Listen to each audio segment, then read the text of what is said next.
Welcome to Death Holler. Do you like scary movies? Welcome to Season 3, Slash or Pass. There will be laughter, tears,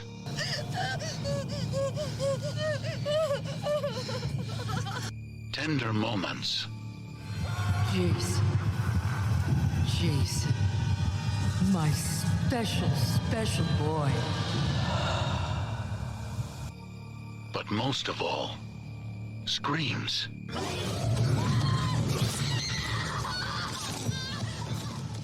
Remember, when you're in Death Holler, listener discretion is always advised.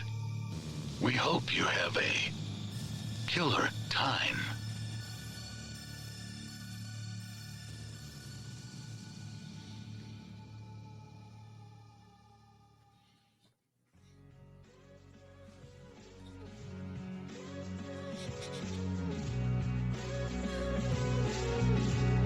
April Fools!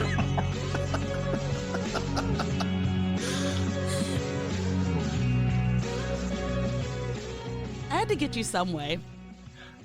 You were so confused for a second. No, when I just started up, I knew instantly what it was because I just don't want to wait for this life to be over. Man. Welcome back, everybody, to Death Holler. I'm your host, Reverend Dr. Death. Playing pranks on me is my co-host, Llareyna. This is the second part of the April Fool's Day episode.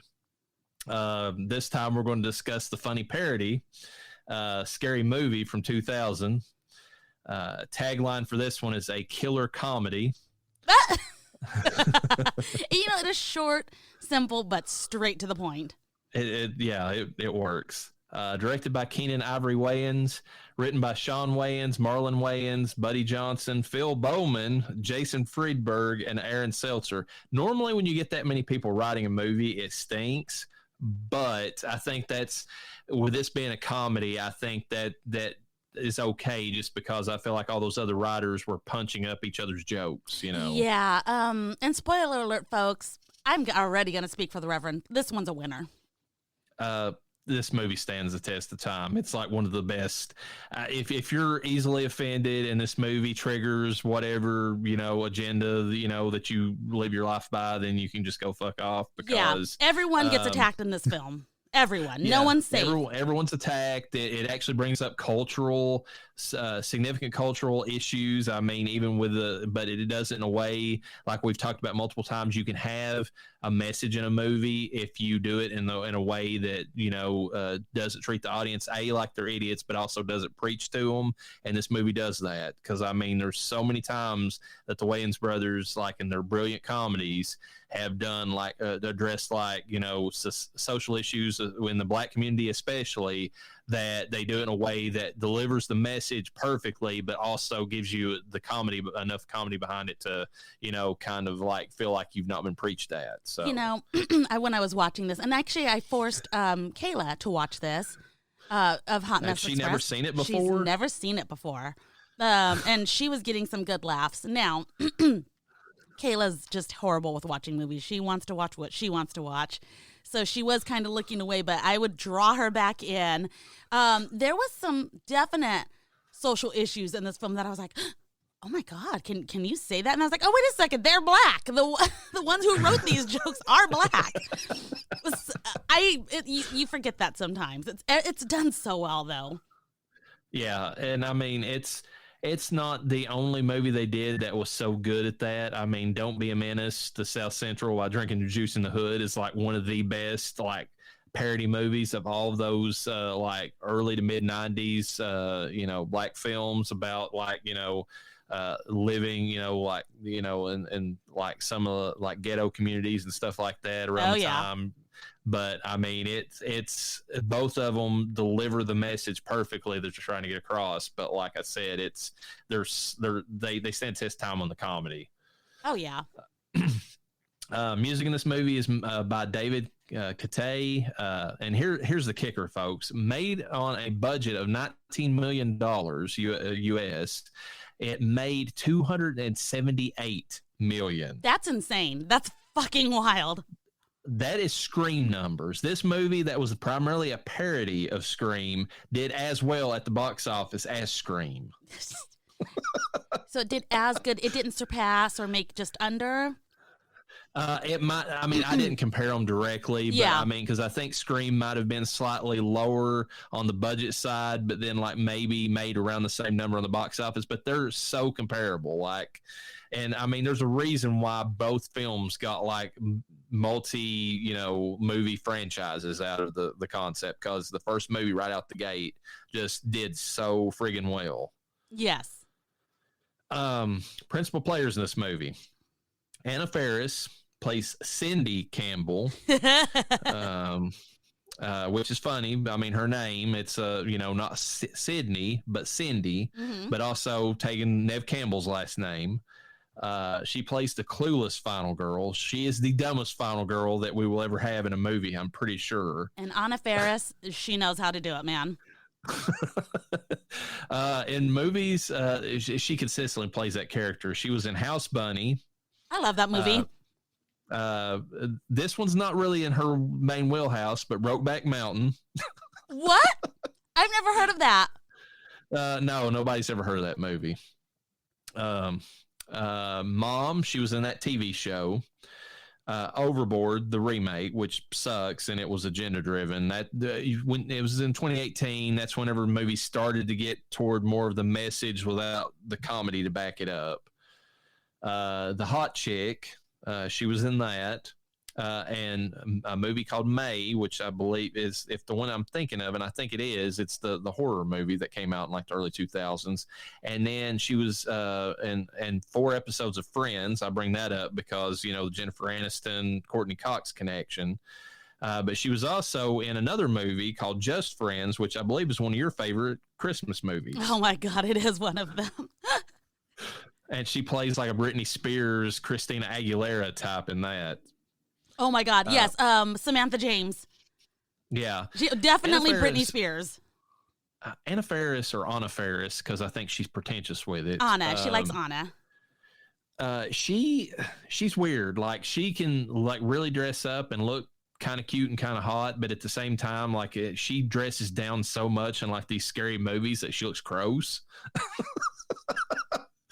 Wow. And she does like and then you see her in like Just Friends, and it's like she's kind of hot in this. Like, I mean, I know she's like a miserable character, but like she's just one of those people that can do that. But my main issue I have with Anna Faris is the fact that there's some major contention between, she was married to Chris Pratt. Yes. Pretty likable dude. Unless you're one of the extremists on the other side and hate him because he's a Christian, but that's a whole other issue. And they broke up because I think she was cheating on him, even though they were married. Girl. Yeah. So I've got issues with her over that. I mean, and I feel like her career kind of like stalled after all that stuff happened, and his has only just went up and up and up after that. He's going to be in the Mario movie, by the way, coming up here soon. That looks like that's going to do a ton of business. But anyways, she's hilarious. I mean, comedy, props to her. She knows her stuff when it comes to comedies. We have Dave Sheridan playing Doofy Gilmore. Doofy. Who is the killer. Dun, dun, dun. He's also a vacuuming enthusiast. Oh, gross.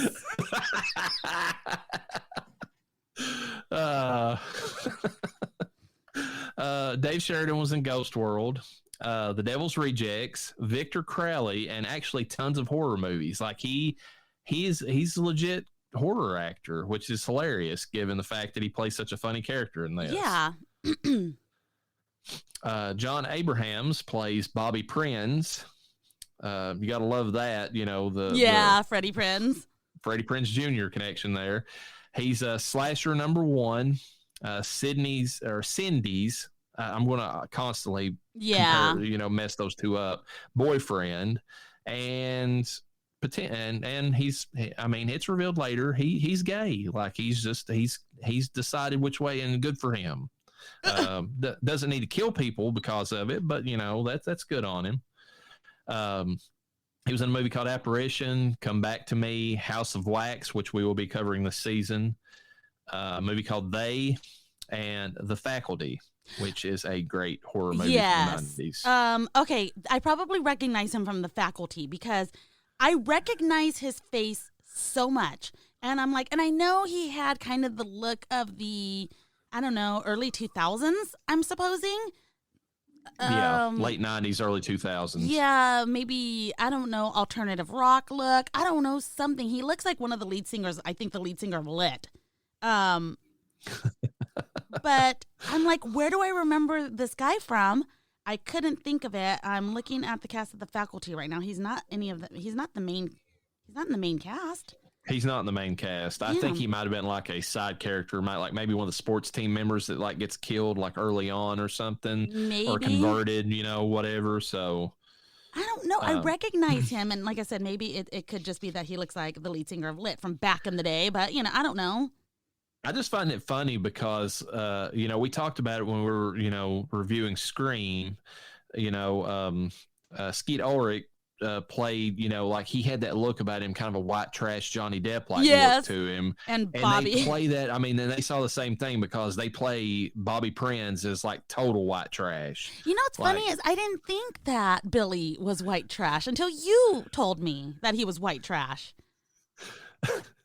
He's got a look about him that just like he's got that ratty look, but Skeet is able to pull it off because he's also got those brooding, good looks or whatever. Yeah. Like this guy just leaned more into the white trash of it all. Oh yeah. We have Sean Wayans playing Ray Wilkins, slasher number 2. He's just a little closeted. Just a tiny bit. And he was, of course, he's with his brother Marlon and a ton of stuff. White Chicks, Don't Be a Menace, Little Man, The Wayans Brothers TV show, In Living Color with Damon and Keenen Ivory. Like that was a whole Wayans brother affair back in the day. Very good comedy show, by the way. Yes. Like a lot of good skits came out of that. Jim Carrey got his career based upon that show. Jennifer Lopez. God, who else? A lot of people honestly did. Yeah, it was a good springboard for a lot of these actors to make a name for themselves like later on, because I think that I want to say it was late 80s, early 90s when that was in its heyday, and then like after that, everybody on that show seemed to really go on to do something. You know what's funny about that is Jennifer Lopez didn't even act; she was a fly girl. That is true. And not she was just basically an outstanding there for one. looks and their dancing. Yeah. And then she got up with Ben Affleck, and I don't know. I feel like his career went off a cliff after that. But he's still out there doing things. He's alive. We have Marlon Wayans playing Shorty Meeks, who is the stoner parody of Randy. It's funny how the Meeks in this are both black, and then the Meeks in the newer Scream films are half. Scream. I thought the same thing. I was like, it's almost like Scream is copying Scary Movie at this point. Oh yeah, they're pretty much just in bed with each other. I'm sure of it. He's actually been in a couple of other things besides his brother's stuff or whatever. He was in The Curse of Bridge Hollow. He was in his own TV series just called Marlon. He was in 50 Shades of Black, which is a parody movie. And then he was in a Haunted House 1 and 2, which are like parody movies of like the Paranormal Activity stuff. I didn't even know about those. Yeah, they're interesting. They're not as good as the Scary Movie. They at times they have a few jokes that land, but then overall they're just not as good. We have Regina Hall playing Brenda Meeks, Cindy's friend, half sister to Shorty. Okay, hold on. Before you even continue, Brenda is not a typical black girl's name, which is so funny. 1. No. 2, there was the whole ya mama, ya daddy joke between her and her half brother that you just mentioned. And she's like, I don't care. I don't even know him. Yeah, because he's like, yo, mom. And she's like, fool, we share the same mama. And he's like, well, your daddy. And then she's like, I don't even know him. Joke's on you. And he's like, I don't know mine either. And it's like, whoa. But it's them like leaning into that comedy of all that stuff. I mean, it's it just works. She was in The Hate U Give, which is actually, I mean, the book and the movie are fairly good. I mean, I know that there's the movie, I feel like leaned a little bit more into the messaging than the book did. I mean, both of them, you know, they have a purpose, and they're actually really good at what they're trying to talk about, like police violence and, like, you know, black communities or whatever. But they're both good. And then, like, About Last Night and a superhero movie, which is another one of those offshoots that this movie kind of started. Oh my God. You had, like, not another teen movie, superhero movie. You had, you know, the romance movie that had Allison Hannigan in it. I mean, like, they all, like, kind of branched out from this. Yeah. You have Sherry O'Terry playing Gail Hellstorm, who is a reporter, a parody of Gail Weathers, and she's not afraid to go undercover, if you catch my drift, for the scoop. Oh my God. That scene, though, where she's, like, sucking on Doofy's finger, and then she gives that face, and knowing the fact that he sticks that finger up his butt, you know, in his butt, like, you're just, oh my God. Lots of fingers and butts in this movie, guys. Be ready. Yes. Yeah, lots of them. That scene where they're driving down the road in the car, and the parody going back to I Know What You Did Last Summer, and then the one guy's in the back, and, like, let's see, Craig or whatever. Not Craig. Like, anyways, I'll get to his name here in a minute. But he's the blonde jock in the movie. Like, he's like, oh, I like that. Whatever, you play with my butt, baby, or whatever. And it's like, it turns out it's Ray. Yeah. And it's got that plopping sound. It's like, oh. Yeah. Yeah, lots of innuendo in this. Anyway, she was in Southland Tales, it's an interesting movie from the director of Donnie Darko, but it's not as good as that movie. And then, of course, she's known primarily for her roles on SNL, like the cheerleader that she played opposite Will Ferrell, and some other characters like that. Oh my God. James Vanderbeek pops in this movie playing Dawson Leary. It's uncredited. It's a Cotton Weary parody, and it's one of the funniest things to me in this movie. Oh my God, that was so funny. That scene between Bobby and Cindy, and yes. like, you know, and they start playing the "I don't want to wait," yep. and then he just pops in the window, and he's like, wrong set. I wonder how much they paid him. I don't know, but it's hilarious because you, like we talked about in Scream, the guy who wrote the Scream and I Know What You Did Last Summer movies was also the guy who primarily was the writer, showrunner for Dawson's Creek. So the fact that they tied that in as the joke, it just that's one of my favorite things in this movie. But yeah, they probably paid him quite a bit just to pop up to say that. We have David L. Lander playing Principal Squiggy Squigman, who is a parody of Principal Hembry, you know, where we had the Fonz, basically, you know, Henry Winkler is the principal in Scream. We had to go back to another old sitcom staple, and we got Squiggy from Laverne and Shirley for this one. Oh my God. Craig Ruhansky plays David Keegan. He's the roadside victim. He's a parody of Ben Willis from I Know What You Did Last Summer. He was in the Alone in the Dark remake in 2005. I just thought that character's hilarious because he keeps getting up and he's like, I'm fine, guys, I'm fine. And then they're not paying attention to him whatsoever, and they keep, like, knocking him out again. It was perfect. Carmen Electra plays Drew Becker, who is our first Ghostface victim, and she's the town hoe. She's literally been with everybody. She was in Singled Out, Good Burger, Epic Movie. That's another one of those offshoots. Oh, yeah. She was super hot in that movie too. She played like the queen in the 300, you know, parody or whatever. She was also in Meet the Spartans, disaster movie, date movie, and then the Baywatch TV series. She was Prince's girlfriend too, and he makes a fake cameo in this. Well, yeah, yeah. Well, she was. I think she was tied to him too, but the funny thing is that she was also dating Dennis Rodman, or married to him for a time. Mm-hmm. And then that's one of the funniest references of the movie, because the Ghostface is like, your boyfriend likes to wear makeup and dress in women's clothing, and then like she looks outside and she's like, that's not my boyfriend. I fucked him a few times. Yeah. But, Oh my God. I'm glad she could lead into that, knowing that in real life, I mean, that's the kind of stuff that was said about her. So. Oh yeah, absolutely. I mean, it was a good choice. Although Dennis Rodman would have been funny, it was a good choice because he made her. He gave her the last name Electra, so for her stage name, if you will. Yeah, that is true. Now that you mention it, I do remember hearing that at one point in time. Yeah, he did that to a lot of women that have made it big, though. That he did.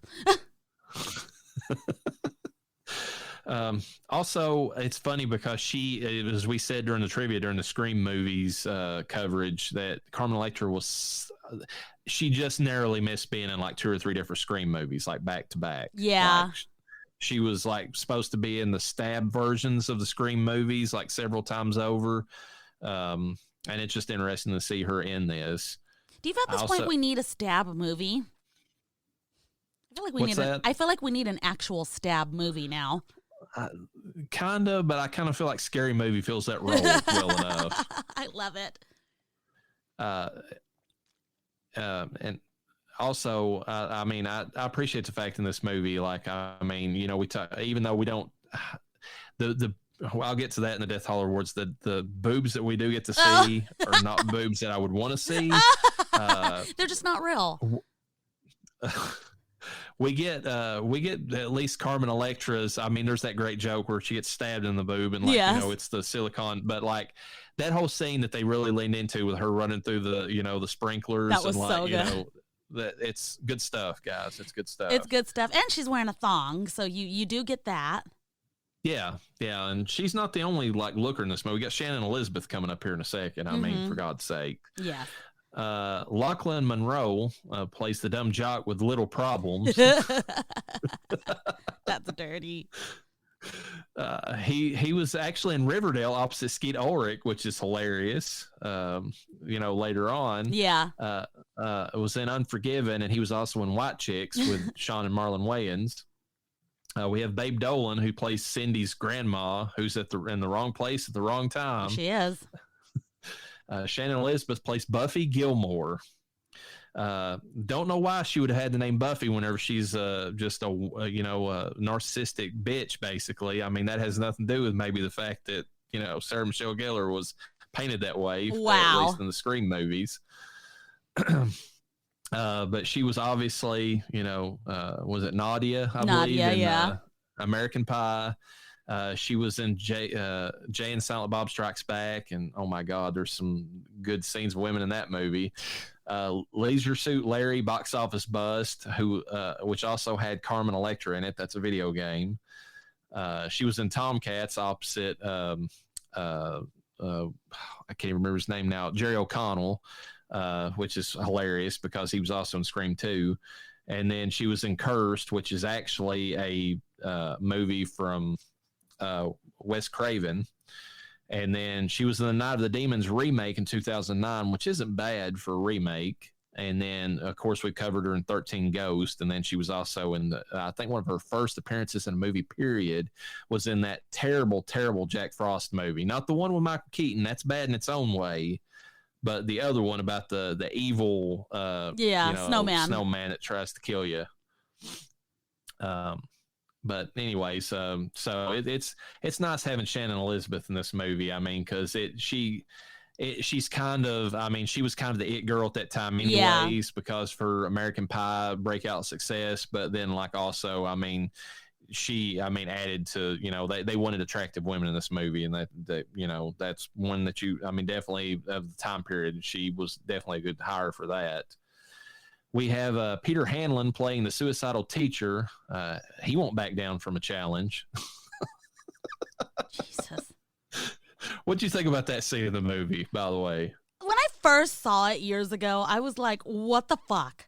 Like I couldn't even laugh about it. I was like, I was genuinely shocked. And now I'm just like, it's just funny because that one scene is the most annoying scene. And I Know What You Did Last Summer with Jennifer Love Huge Tits, which, by the way, props to this movie. They call her that. Yes. But like when she walks out and she's like, what are you waiting for? Whatever is like, or whatever line she has, like when I mean, that's one of the worst scenes in that movie. Yeah. They're mimicking this, and then the guy kills himself. He's Yeah. like, "Fuck you, bitch," and he just like jumps. Just goes. Oh my God. We have Andrea Nemeth playing Heather, who is the class nerd and a goody two shoes, and very annoying. Yes. Marissa Jarrett Winokur playing Tina, who's a little too much to handle. And then Trevor Roberts playing Dookie, who's and I say a little too much to handle because that's, she busts the actual garage door opener, if you remember, like whenever Ghostface tries to like. Oh yeah. Oh, she was the slightly thicker one. Slightly thicker, yes. Mm-hmm. Oh my God! And then his head turned when she tries to go through the door. Yeah. I'm like, are we serious right now? Are we really doing this? And we have, and rounding out the cast of people who will be killed, at least, we have Trevor Roberts playing Dookie, who is one of the few named stoners in the movie. He was in Hellstrom, Once Upon a Time, and Altered Carbon, amongst other movies. So, synopsis: a parody of both I Know What You Did Last Summer and Scream, with genre references to all kinds thrown into the mix. This film is a relic from a bygone time when strange little thing called comedy actually existed and people could actually laugh at things without being preached to and canceled. What is that? Sexual innuendo and meta commentary abounds. Alphabet people are represented, but probably in a way they don't like. And Ghostface shows off his rapping skills. Obey the rules or die laughing. And you know what I'm talking about with the alphabet people comment, because there is a principal called Mrs. Mann who gets a Death Holler Award all of her own. So we'll get to that. Body count in this movie, 21. That's respectable. Oh, yeah. That's counted, 22 not counted. So we have David Keegan, who's ran over, hit on the head repeatedly. Drew Decker, who's stabbed, including her implants, by Ghostface. The first one was an accident, but this one's actually by Ghostface. We have an unknown teen who's shot in the chest by Gail Hellstorm because he is ruining her TV spot, which is hilarious. Yeah. Greg Philippe, who has his throat slit by Ghostface. Grandma, who is crushed by a piano by Cindy Campbell herself. Buffy Gilmore is decapitated, but I don't know if you count her death because she does it technically even after she's decapitated. Stop talking. Oh God. We have the suicidal teacher who jumps off the high school roof. That's a suicide though, but it's kind of Sydney's fault. Yeah. Cindy's. Heather's boyfriend, unknown, he's killed off screen by Ghostface. Heather herself is stabbed by Ghostface. We have Kenny, who the guy who's the cameraman, he's killed off screen by Ghostface as Gail Hellstorm runs away, and then has the scene from Blair Witch where she's got the snot running out of her nose, and a lot of it too. We have Brenda Meeks, who is stabbed and has her throat slashed by the cinema crowd, not Ghostface. He just sits and watches, which is hilarious. Which that was a Scary Movie 2. Not Scary Movie 2. That was Scream 2. That was Scary, or Scream 2. Yeah, so this was after both of those films had already popped out, so... Yeah, they came out like one after the other, and then like this, and I feel like they added that scene in really quick because this came out in 2000. I want to say that, no, wait a minute, Scream had come out in 96, so yeah, there was time for Scream 2 that came out before this, so that's right. And I'm sorry, but Brenda Meeks definitely deserved to go the way she went. I, too, would be one of the people stabbing her in the cinema. Oh, God, she did everything that was, I mean, it's both a stereotype of, like that, specific character. I'll say it, black women not shutting up in theaters. Yeah. Well, but not even that, like getting on her phone, like calling out the movie screen. Telling people to shut up. And actually, it's not just black women. I think fucking Latinos will do it too. Any woman with an attitude, but usually of a more ethnical race than fucking white, so... Yeah, white girls, whenever they watch any kind of movie like that, I mean, like a scary movie in particular, they're the ones that are always screaming the highest. Squealing, screaming, yeah. So that's how they're annoying, but it's appropriate, Mexican girls like me, I'll be like, oh, fuck no. Oh, fuck that. Just run. Why are you running? Why aren't you going, you know? See, I always thought this was a stereotype because I'd seen movies like, Scary Movie and all that stuff, and I heard about it for years. Like they made, it was back when comedy was a thing and comedians existed, they used to point this out. But I went and watched, and I don't remember when it came out, but like the Land of the Dead from George Romero, and there was it was a mixed audience, and like there was a few black people like pacing in front of the actual screen and doing that whole thing. And actually, it didn't detract from the movie. It was actually hilarious because like there'd be a scene where it's like, oh no, you didn't. I know you didn't just walk in there. Yeah, like that whole thing. And I'm like, it's apparently a thing. It is 100% a thing. If you want to have a real good time and you're watching a real scary movie, sit next to me and my daughter. Well, you will catch us laughing at death. So,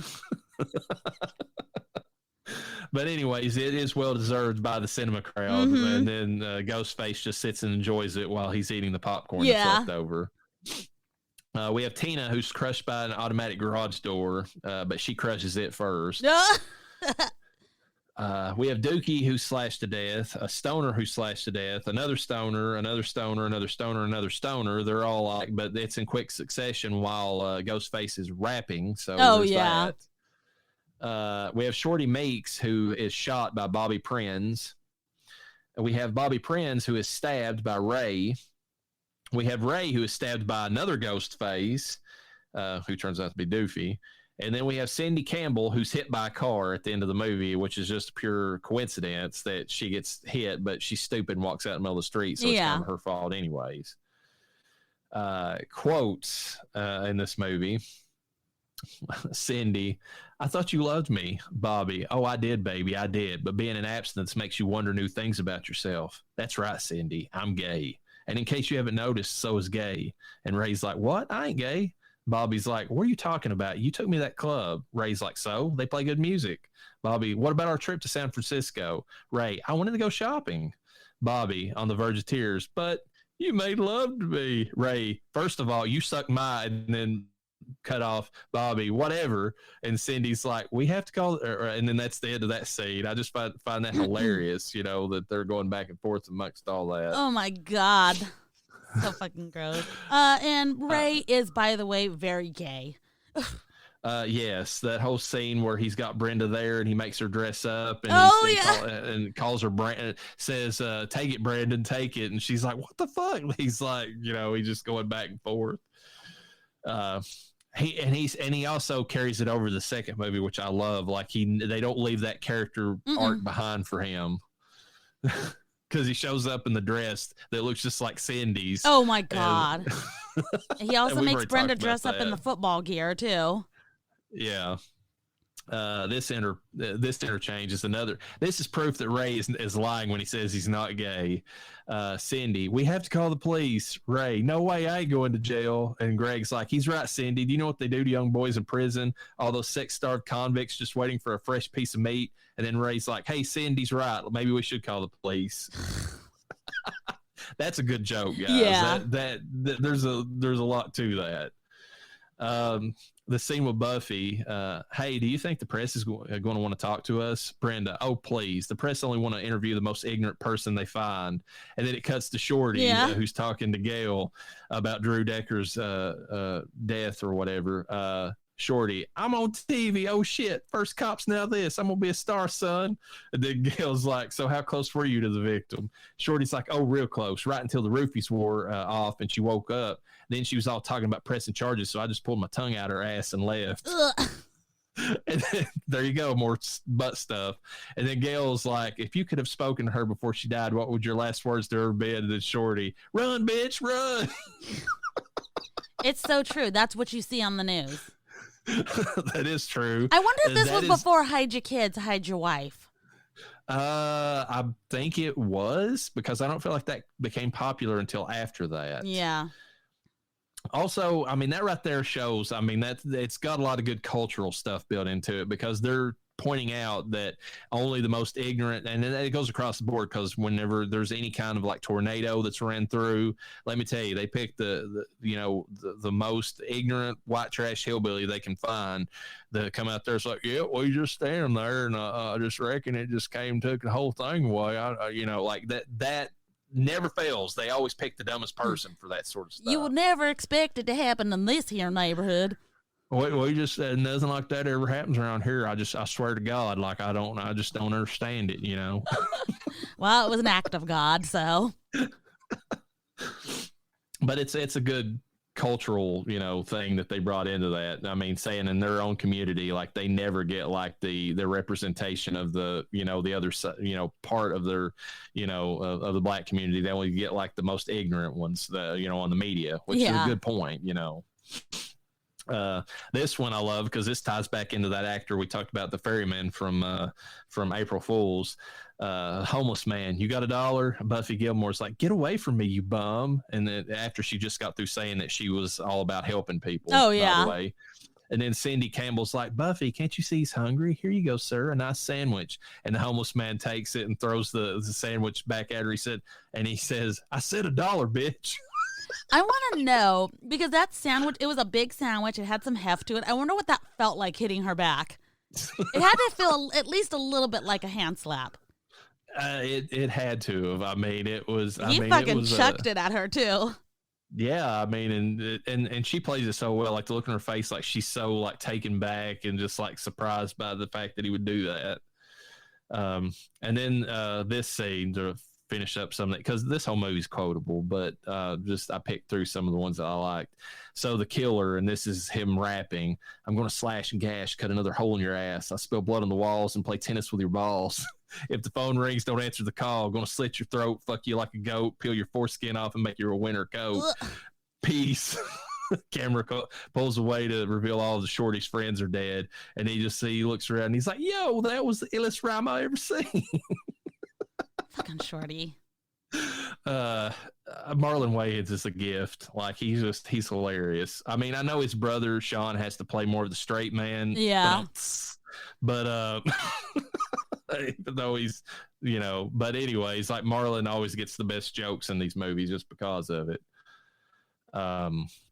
What do you think of this movie visually? I mean, I gotta say, for a parody movie, they do a damn good job.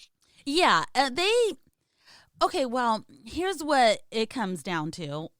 The scenes were set up for them. They took the movies, they said, here's the clips that we want to include in this movie.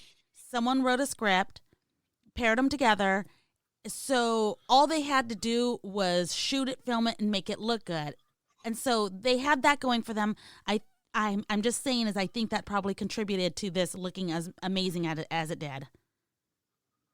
That's true. I mean, they had stuff to work off of, but I do have to say that even on like the scenes, like that whole scene with Shannon Elizabeth's decapitated head, we talked about funny that decapitated heads keep coming back up on this, but like, I mean, I know there was CGI involved in that, but it didn't look too bad. I mean, like, because she kept talking, even though like her body was been digitally removed and all that. Yeah, so. No, they did an amazing job. Like I said, they just had a little bit of assistance. So I just like to think that it contributed, but, I don't know. I think a lot of, not so much heavy lifting, because really this movie itself, they did their own heavy lifting with the jokes. They didn't have those in the other movies, No, they just pointed out, like, I mean, they exaggerated. Like, oh, yeah. I mean, one thing that's been brought up on TikTok recently is the fact that, a lot of people like, why is Cindy in this movie got that stupid ass, like waving her hands and like running away like a dipshit after she talks to Bobby.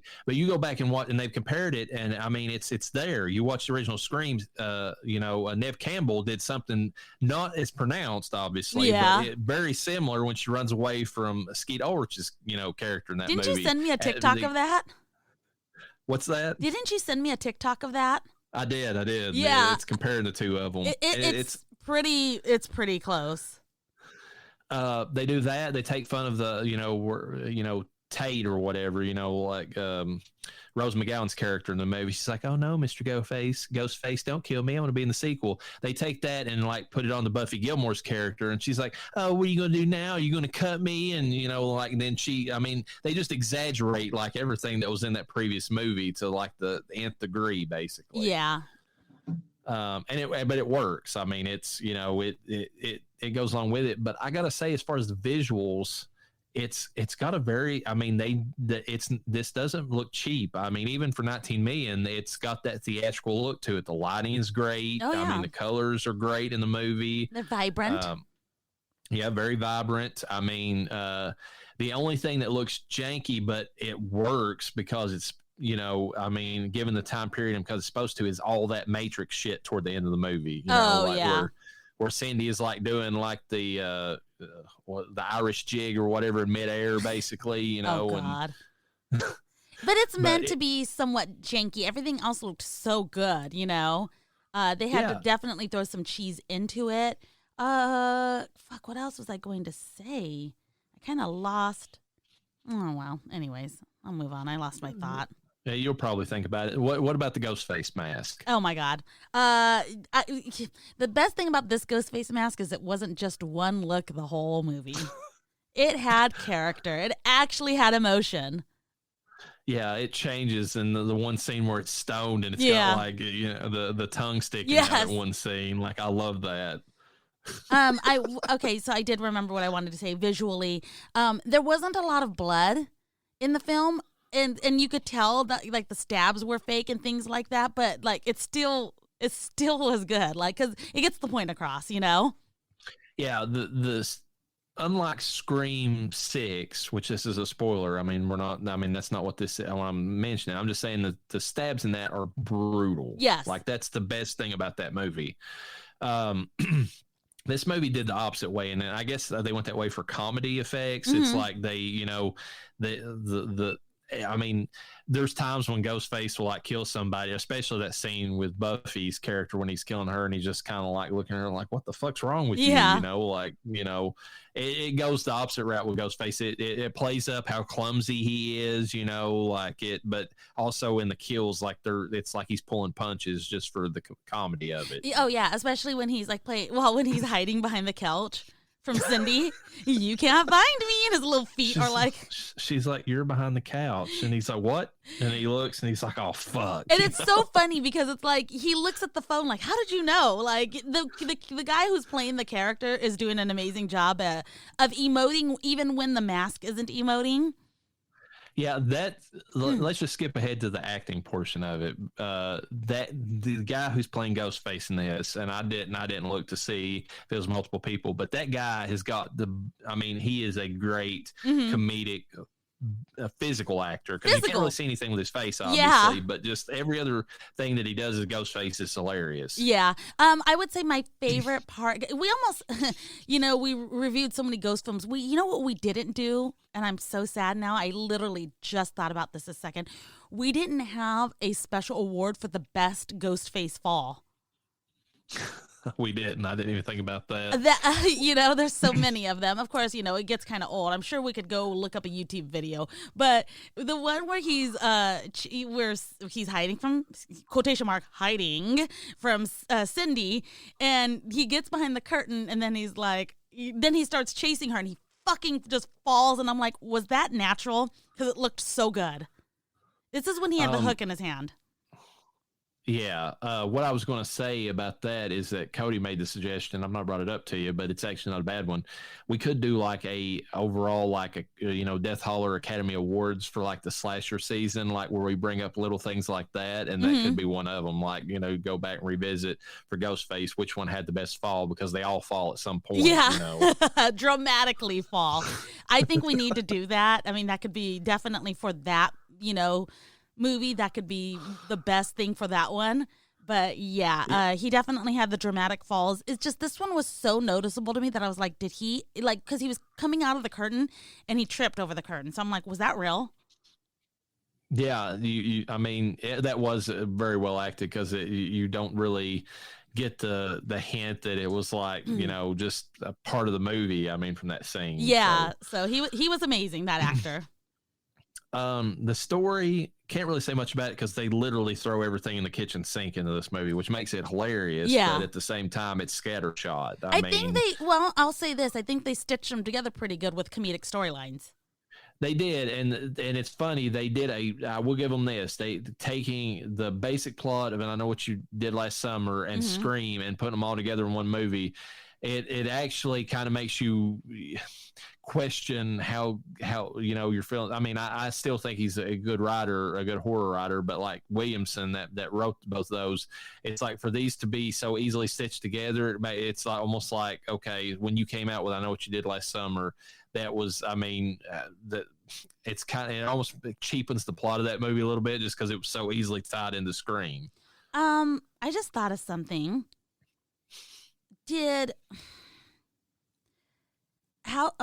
Okay, I Know What You Did Last Summer and Scream, Paramount movies? Yes. Okay, Scary Movie is Paramount? I don't remember on that, to be perfectly honest. Okay, I'm going to look that up. The reason I ask is, how did they get the ability to use the Ghostface mask? Well, that's interesting because I recently found this out. So the reason that the Ghostface Scream was almost a house at HHN. What? Wait, Scream? Yes. Not like recently. I was but thinking back Scary like a few Movie. years Sorry. ago. That's why I freaked out. But yeah, that would make sense. Okay, go ahead. So Scream was, yeah. So Scream, the problem with Scream is the reason they couldn't work it out, and they ended up changing it to like a Purge knockoff, or well, it was the Purge, but they, it was just quick thrown together, is because Paramount owns, and that's who they had the agreement with initially, owns all the Scream names and likenesses and all that. But the one thing they don't own is Ghostface, because that is owned by the company that still makes that Halloween outfit. Okay. And so the rights to Ghostface actually belong primarily with that Halloween costume company. Okay, perfect. So I'm thinking for this movie, they got the rights from that company to do Ghostface, and they didn't even have to go. I don't even know if they had to go through Paramount, other than maybe, because it was a parody, as long as they paid for the primary like Ghostface look from the, from the main company that did the, that made the Halloween costume. Yeah. Okay, so Scary Movie, it says Dimension Films. I think they mean that was Weinstein. So that was also that would have been through the same people that made Scream, technically. Okay. They might not have went through Paramount for distribution. I don't know if they did, but Dimension Films is part of Weinstein's overall company. Yeah, and then production company, it's Wayne's Brothers, but that's not so they probably worked some kind of deal out with the Weinsteins to get access to the basic Scream layout, paid the people who did the Ghostface mask, for the rights to do that, and then that's how they did all this, I would imagine. This is just such a, I mean, obviously it was a harsh reminder during Scream, but how monsters can create such great movies. Yeah, like Roman Polanski. Yes. And, all the stuff. I mean, great director, but horrible monster in real life. And then you're supposed to boycott the movies, and it's like, can I not enjoy the art and not support the fact that this person did what they did? Like, just because I like the movie doesn't mean that I'm like, oh yeah, go have your way with a bunch of women, Yeah, it's one thing too, because I mean, yes, he produced it, but how many other people had, that didn't have anything to do with that were, like the actors, directors, all that. So you're basically, if you boycott, you're taking jobs from other people who had no hand in that just because one person in the chain, did. Yeah. It's complicated. It's not like you can just, I mean, there's ways to cancel, like, I guess, if you want to go that route, or boycotting certain actors for their choices or whatever. But like when you start talking about the people at the higher ends of the chain, you kind of, it's very murky, and it sucks for everybody involved. But yeah, it's funny that, like, the Weinsteins, because we mentioned it, that they actually had very good suggestions that they passed back down to, like Craven, about directions to go with a movie that actually helped the franchise of Scream. Yeah. So they knew how to do their jobs as producers, as bad as like Harvey was otherwise. What do you think about the? We mentioned the acting a little bit. Was there? I feel like everybody in this movie brought their A game when it came to the comedy. Was there anybody that you didn't feel like really did their job in that regards? The guy with the tiny penis problems. I think he was the weaker of the. He was the weakest link. He was the smallest link. Yeah, he was the smallest link. And Shannon Elizabeth had to be in the movie for, pretty purposes. I didn't particularly like her acting or think she was amazing. She was very token. Wasn't. She served the same purpose she did as Nadia in American Pie. I liked her better in American Pie, She sold her fake accent that she created on her own, by the way. That was on Inside of You, one of our favorite podcasts. But I liked her better in that. But in this, I was just like, oh, here we go. Although I'm going to say the one, and I don't know if this is in I doubt it's in your quotes. It shouldn't. I'd be surprised if it was. But my favorite quote from this movie, I've always remembered it, and I actually use it sometimes, is when she walked up to Brenda at the very beginning when they first met. Well, not first met, but when you see them first interact, and she's like, "What is up, my sister?" Oh yeah. Because that's right after that scene where Brenda pulls that thing that women always get accused of, where they'll sit and smack talk other women in a special workspace type situation. Sit there, it's like, I just can't stand that hoe. And then as soon as they walk up, oh hey, how are you, girl? Oh hey, girl, that sort of thing.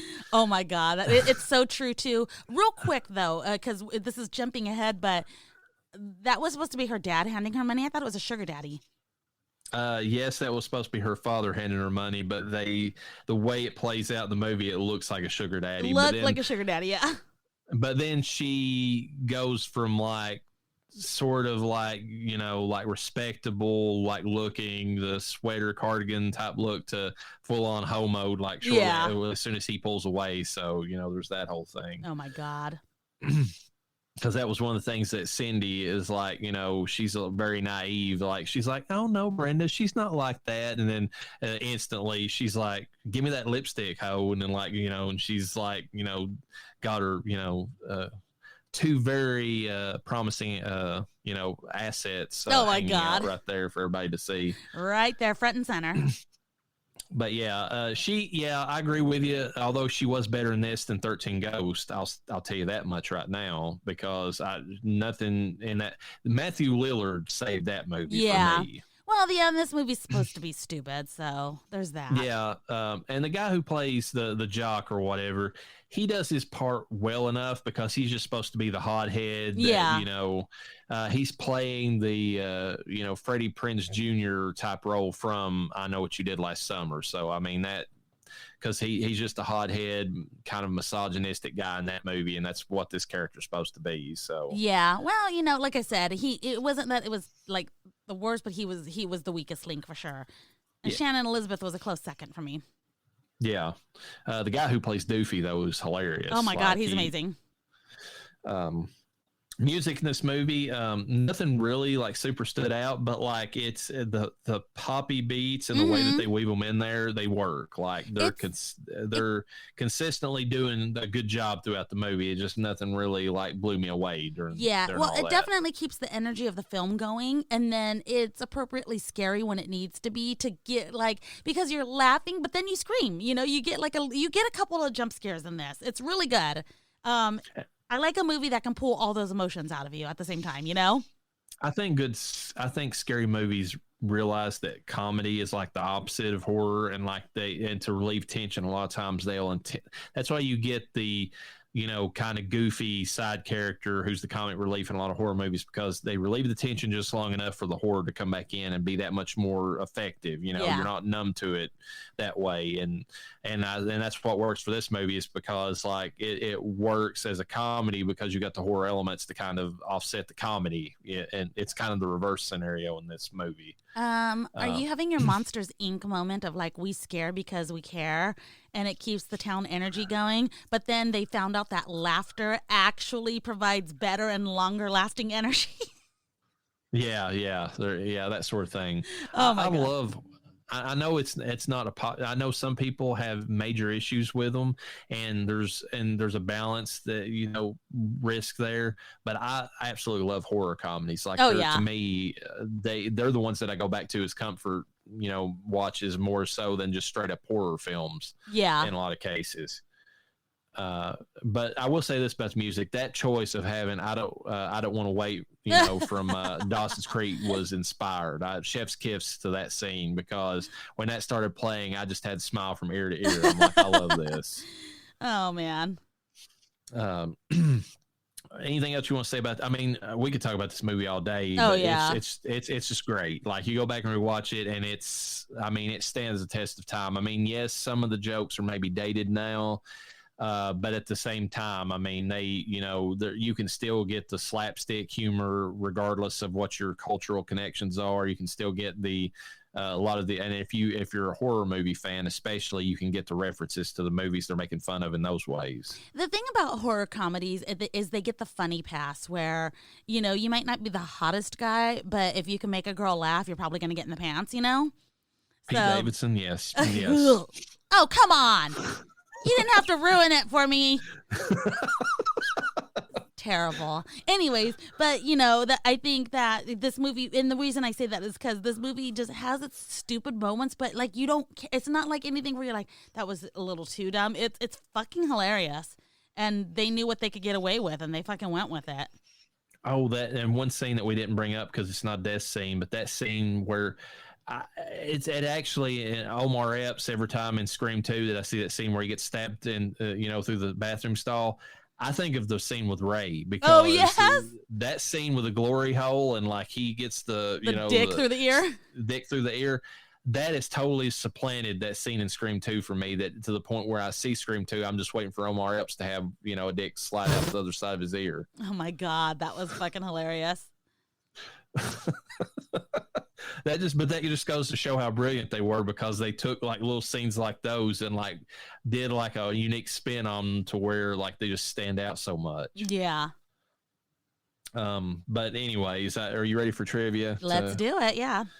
So at around 54 minutes, when Ray and Brenda are in the movie theater, the preview screen reads, "The following preview has been approved for immature audiences only. If you can read this, you are too close. Pee-pee, poopy boogers, farts, butthole.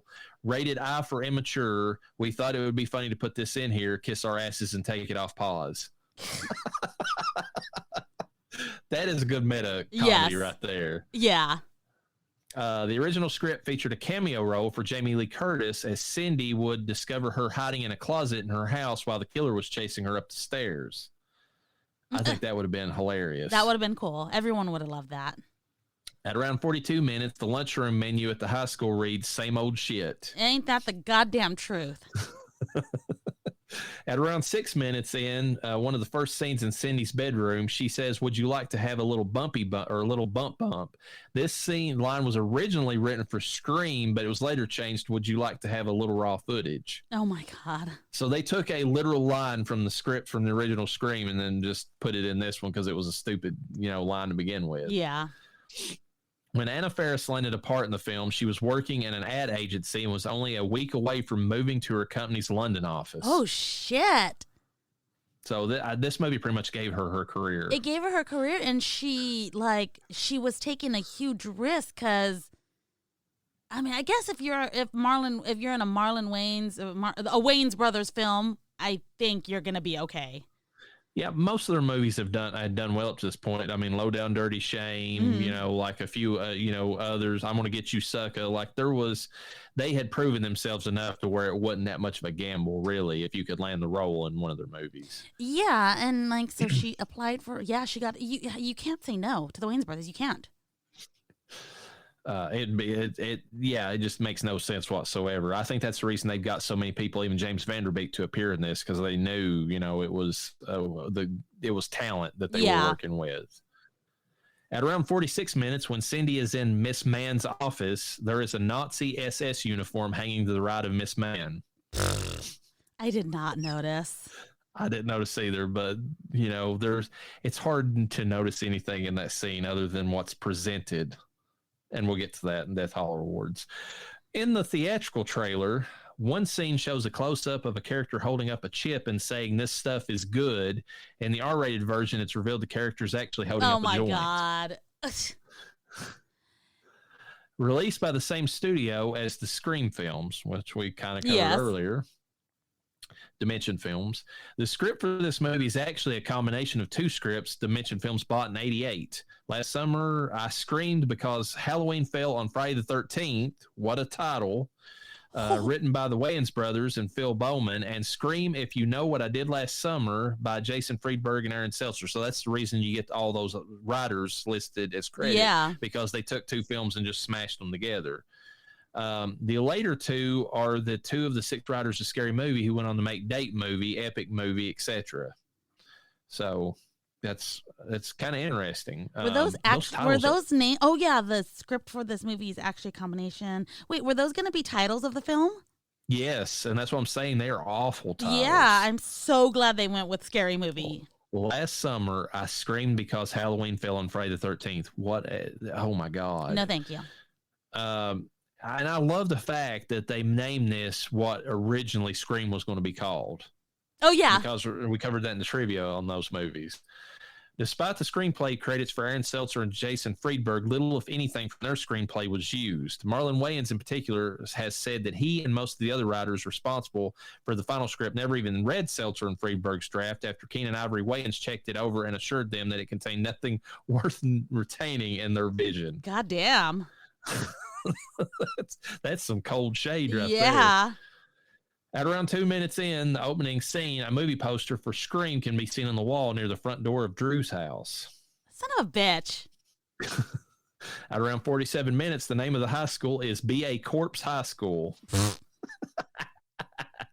At around 40 minutes, the Was Up scene is a parody of the 1999 Budweiser TV commercial titled True.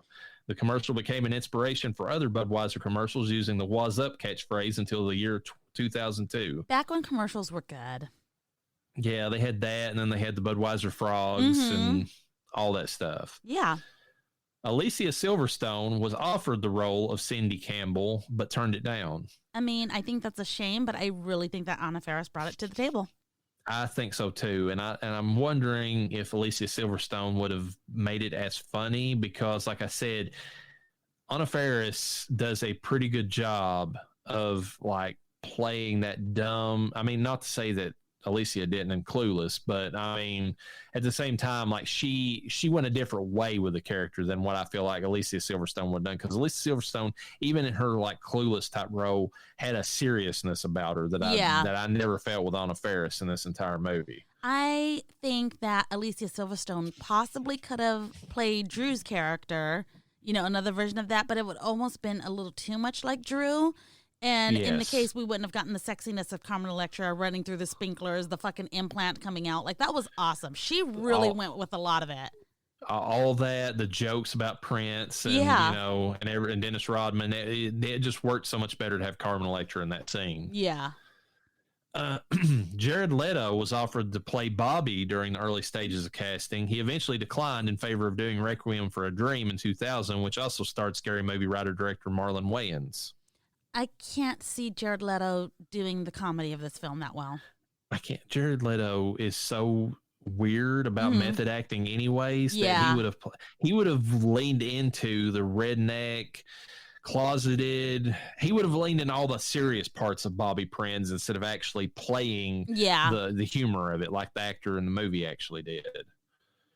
Jenny McCarthy Wahlberg and Britney Spears were offered the role of Drew Decker. McCarthy, which would have been hilarious because Jenny McCarthy being swapped out for Carmen Electra is hilarious given the singled out reference that it makes. McCarthy turned down the role in order to instead appear in Scream 3, but would later appear as Katie in Scary Movie 3. So she's been in both series. Yeah, that's fucking awesome. Do we have any other crossover actors that have made it to both? I'm trying to remember if there was anybody who, I'm sure that some of the stab actors might have made an appearance, just like Jenny McCarthy, but nothing's coming to my mind right now. Okay. Jennifer Coolidge was offered the role of Miss Man, but she turned it down. Now that would have been awesome. That would have been awesome, but would she have been able to pull off the manliness of Miss Man? Well, the funny thing is, given the American Pie reference you already have Yeah. with Shannon Elizabeth, it would have been hilarious to have Stifler's mom come in there and show her balls to That's everybody. true. Yeah. That would have been interesting. What also would have been interesting, hear me out for a minute, is Jennifer Coolidge as the fucking predator-ass teacher that has a baby with one of the students. Oh, yeah, the one that's sitting there smoking, and she's just like, shut up, bitch, or whatever, talking about Heather's Goody Two-Shoes character. Yeah, here you go. That would have been a good role for her, actually. Yeah, here, you go to your daddy, and the other one, I'll see you after school. And it would have made perfect sense to have her in that role because she would have been Stifler's mom, basically. Exactly. Again. Yeah, that'd been great. Oh, and if they would have, it would have been weird. Well, no, I was about to say Sean William Scott, although he'd been hilarious in this movie, but it would have been creepy given the fact that it was supposed to be his mom in American Pie. If they would have had the guy that played Shipbreak play the guy who she hands the kid to, that would have been perfect. That would have just set everything off. Yeah. Poor Shipbreak. The role of Brenda was offered to the late R&B sensation Aaliyah, who declined the role out of respect to singer Brandy Norwood, as it was a parody of her role in the movie I Still Know What You Did Last Summer. Okay. Little Kim was considered for the role of Brenda Meeks. I could see Little Kim doing it. See, the problem with Aaliyah is she wasn't hood enough no matter how much she pretended. No, yeah, she was the most white bread of any of those singers back in the day. Lil' Kim would have definitely fit the role. Oh, Little Kim would, I would have liked her. Although I think that what's her name did a really good job. Oh yeah, and there's a reason that the Wayans brothers kept casting her in like parody movie after parody. She's got comedic chops. Like that actress is great.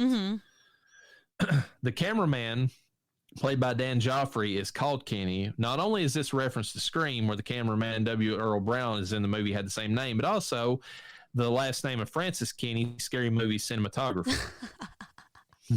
So many references. And it's like, I mean, it's cool that they do that, but like half of people aren't know this stuff.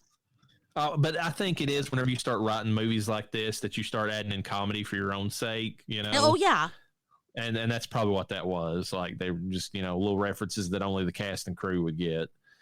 Shannon Elizabeth said the director wanted to achieve a push-up look with her boobs, so they kept making her wear tighter tops and bras that pushed them out as far as possible.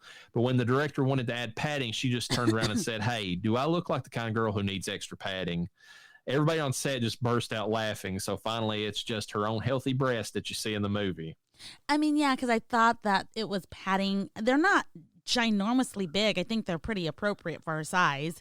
Yeah, they're big enough to entice, if you want to use that word, but at the same time not look at, because I'm one of those guys, I don't like them whenever they look so fake and so unnaturally big. Like I know some guys are way into that, but like there's a certain threshold when it starts getting like, it looks like you took a slider on a video game and like really cranked up the breast, because some games have that option, believe it or not.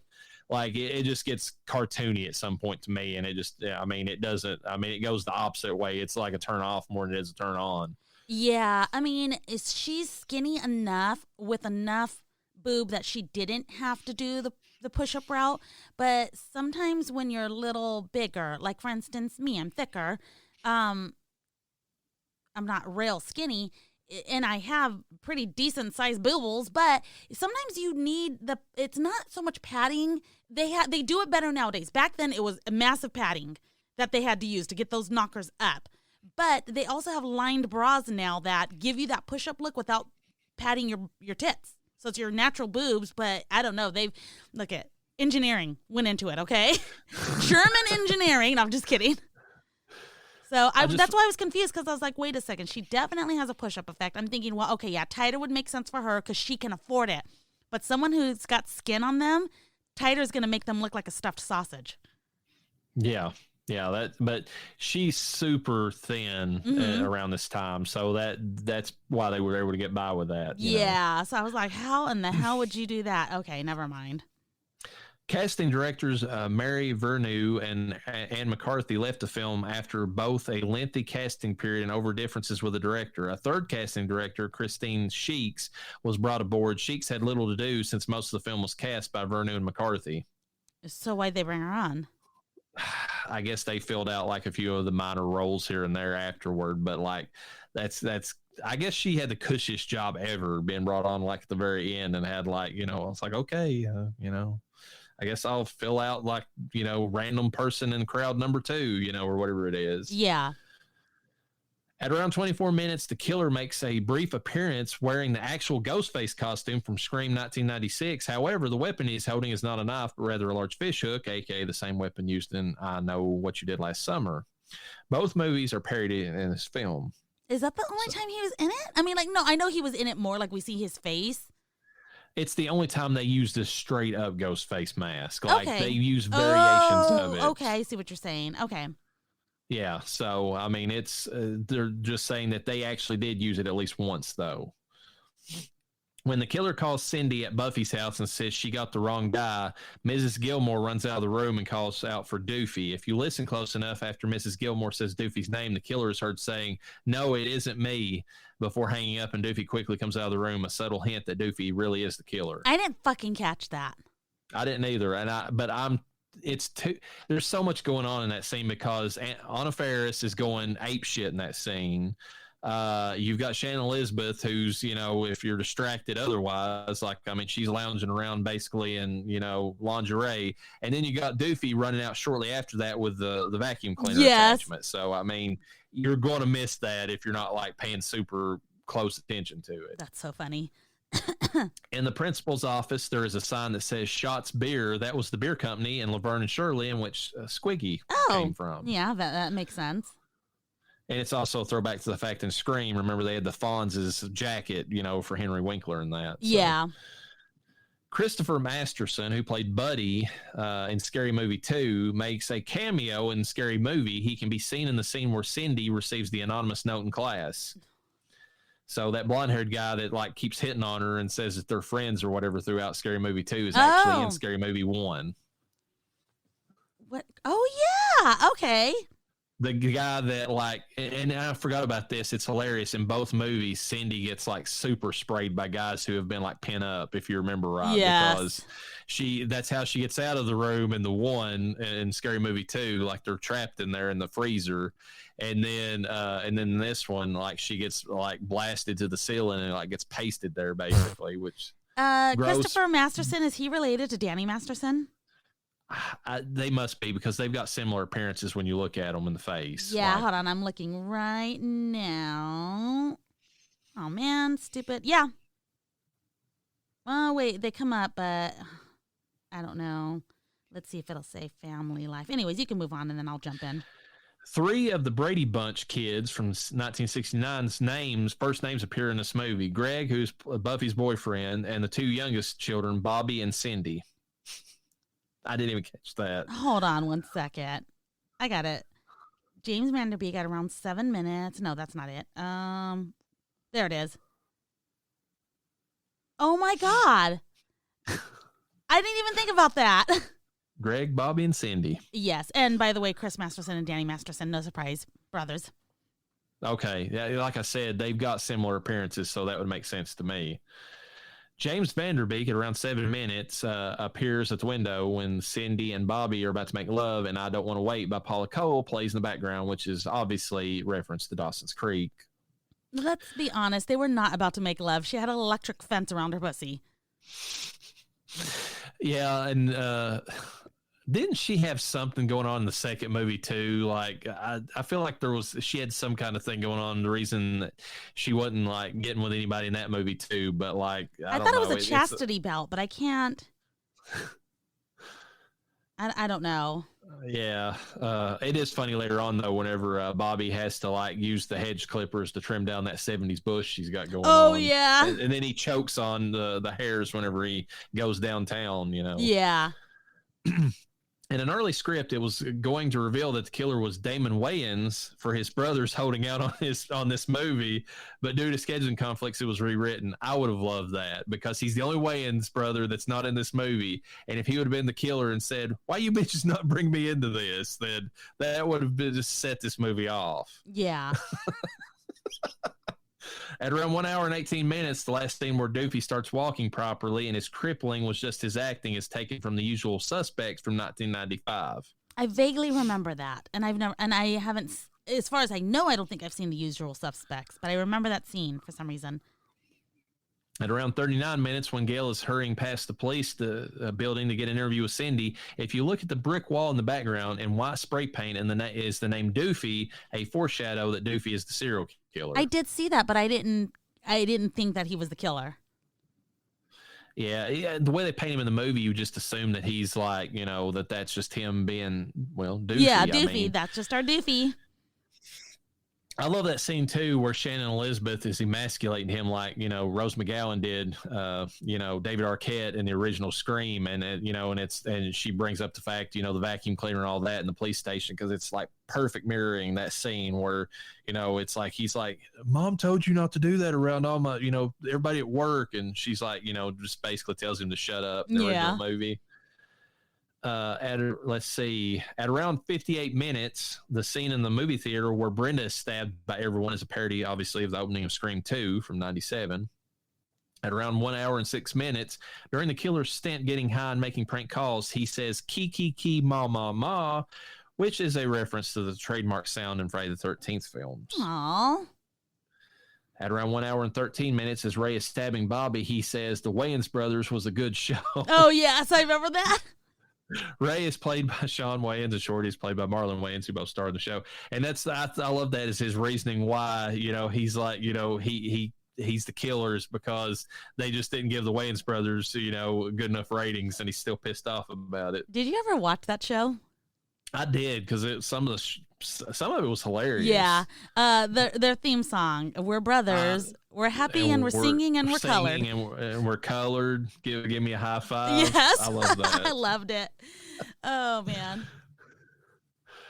The credit scene where Shorty is in the shop is a spoof on Randy's video message from Scream 3. That's at the end of the movie where he's like, there's certain rules you got to know about this situation. And then he's getting ready to, rob the place to get some, snacks for the party. I thought I almost got, and I could be wrong, but a Blair Witch vibes from it. I can see that to a degree, but they clearly reference Blair Witch already in the movie, with the snot scene coming out of her nose.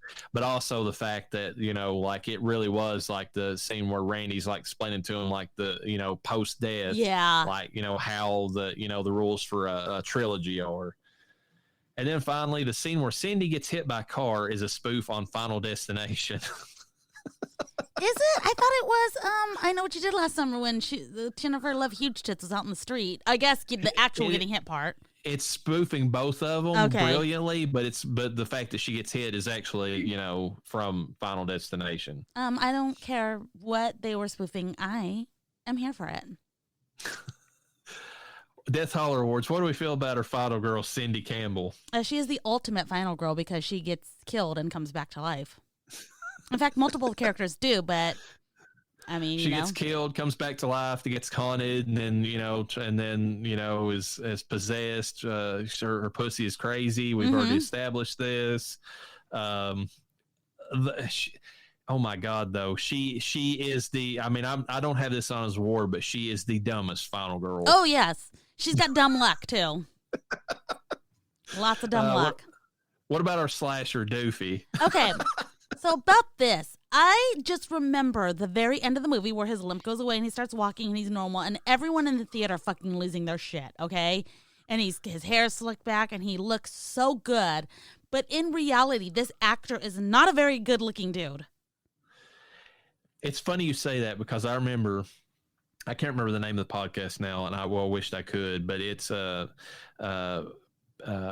Paul, comedian Paul, and Nick Nick and some others like get together and they basically make fun of like these old cheesy movies. Yeah. And they were talking about, and in one in particular, they had a whole episode where they were talking about Ernest Goes to Jail, and Paul's wife, who's on the show, and she's a comedian. They're all comedians on this. Brings up the fact that she was strangely attracted to evil, Ernest in that movie because he there's a version of Ernest in the movie, the one that breaks out of prison and puts, actual Ernest P. Worrell in his place. He's got the slick back hair, kind of like this character. He's he puts on the Jim Varney charm like more than anybody else, like any version of her. And she's like, I was strangely like attracted and still think he's like super hot. And after she said that, it made it into somebody made a song up that they used as like their intro to the podcast. And they used that. It's like it was some line to the effect of Jim Varney, evil Jim Varney's kind of hot or something like that. They threw that line in there. Yeah. And it's funny you say that because this character reminds me of that, that evil Jim Varney from Ernest Goes to Jail. Yeah. I mean, I don't know. I like I said, I remember him turning into who he actually was and being like, what the fuck? I think it was a really good, like, no one suspected it. Yeah, I mean, I remember that whenever, because I'm pretty sure we watched this, me and my wife watched this in the theater too, and like, it was like, everybody's like, what? Like, you could actually hear people like, and see like people's like mouths just, drop open because like nobody expected Doofy because it was perfectly set up. I mean, he was just kind of in the background. Perfectly set up. He played his role well, and I think that the Wayans brothers did a great job in making. Well, it might not have just been the Wayans brothers, but I think that they did a great job in getting everybody in that route. You least expected it, and usually the one you least expect is sometimes the most expected, but it wasn't at all. That podcast, by the way, I was looking it up, is How Did This Get Made? Very funny podcast. Like they go back and like movies that we cover, some of those too, because they love like cheesy B movies, but like they throw them in there. It's like, Birdemic, stuff like that. Just shitty movies that they can make fun of. But but it's pretty funny. That would be a good podcast for me to be on because I feel like that about most movies. How did this fucking get made? Not this movie. And that's what they basically do. They sit around and they're like, that's the whole comment. It's like, they bring it up, they make fun of certain parts of the movie. It's like, you got this scene with so and so, and it's just so ridiculous and over the top, and but anyway, it's like one of the best things they ever did on that. How did this get made? Because they do some of them in front of a live audience. Is that they were talking about Bloodsport, I believe it was, or whatever the name of the movie is with Van Damme. And like, there's a line in that movie where there's this chants in the background where people are saying "Kumite, Kumite," and that's like now like the podcast chant. Like when people see them in public, like the audience will start screaming that at certain points. Oh my God! And get the chant started. But yeah, going back to this movie, like Doofy was, I just love that turn, and like he pulls it off so well. And you're right, there's like, looking at the guy straight on, like he's not, but there's something about the way he was so smooth at the end of this movie. And then walks in there and just slaps a kiss on Sherry O'Terry, like as she drives off with him or whatever. So best kill in the movie, for me, it's not a kill, but the Ray moment. God, that lives in infamy. The dick through the ear. Like, it just. And then also in part 2, where the clown like tries to get away from him underneath the bed, and then just wraps around his neck and pulls him back. But other than that, an actual kill in the movie, if you want to call it that, because she never technically dies, is Buffy Gilmore, where she keeps talking. Her decapitated head. My favorite was Cindy getting hit by the car at the end. That's pretty good. Yeah. Just because she's so annoying, too. Yes, like, you're just like, shut up. Best scream is definitely Cindy in this movie. She Anna Faris is pretty good at that. Yeah. And that scene too, where she opens up the door, and that's the scene that I remembered whenever I did the best Scream. It's the parody of Scream where Dewey is standing there with the Scream, the Ghostface mask, like holding it, to Neve Campbell, and she screams, and then Dewey screams. Like they did the whole thing in this one the same way with Doofy. Yeah, they did a good job with it too. Let's see, best boobs. So we didn't technically, we did see boobs, and I'll get to that in a minute. But the ones that we didn't see, who do you think between Shannon Elizabeth or Carmen Electra? Carmen Electra, because we get to see her boobs from the inside out. Fair point. Also, I mean, and I'm sure they're fake, but props to the person. I mean, they're perfectly sized. I mean, to get attention, but also they don't look ridiculous on her frame. So, but Shannon Elizabeth, good runner up. I mean, she would have got that in this movie if it hadn't been for Carmen Electra's little stunt at the beginning of it. Yes. Worst boobs by far in any of these movies we've seen so far, and that includes Coach Schneider and Nightmare on Elm Street 2, is Cindy Campbell's boobs, because A, they're not even good man boobs, and then B, there's way too much hair on them. So and they jiggle and they have sound effects. They do. They're so bad, so gross. Boobs do not make, even big old juggies don't make noise like that. Okay. I just love that though. In part 2, seeing this, and my first thing was Shorty in part 2. You got them orangutan titties. Oh yeah, that's a real thing, man. Best balls. This is an award I hope we never have to give out again. But Miss Mann, congratulations! I'd insert like a clap sound here for you from the Academy Awards. I feel like balls happen again somewhere in the Scary Movie franchise, but we won't go searching. No, but I mean, but there you go, Miss Mann. You earned your. That's the reason I didn't notice the Nazi outfit, because she was looking at your balls, or he was looking at your balls. They're right there. I mean, they're hanging out. Sandy can't even look away from them. So, best parody in the movie for you. What do you think? Oh God. You put me on the spot. I didn't know that was a thing. Best parody. I don't know. You go first. Dawson's Creek. They set it up so perfectly. They did. That's too hard. There's so many in the movie. I was wondering if you would have one right off the bat because I knew you wouldn't have this prepared. Yeah. But there's so many, like that Was Up. I mean, that's a good parody. Yeah. That's, cultural more than it is like scary movie related. There's a scene I want to say in this movie where somebody says red rum, I believe, in the scene right before Shannon Elizabeth's character gets her head cut off. Like you can hear somebody go red rum, to harken back to The Shining. Like there's all kinds of this movie. Off the top of my head, that's so sad, because like I don't have anything that like stands out to me, and I think that's just a damn shame. You're bombarded with them in this movie, which is good. I mean, in a good way. Oh, yeah.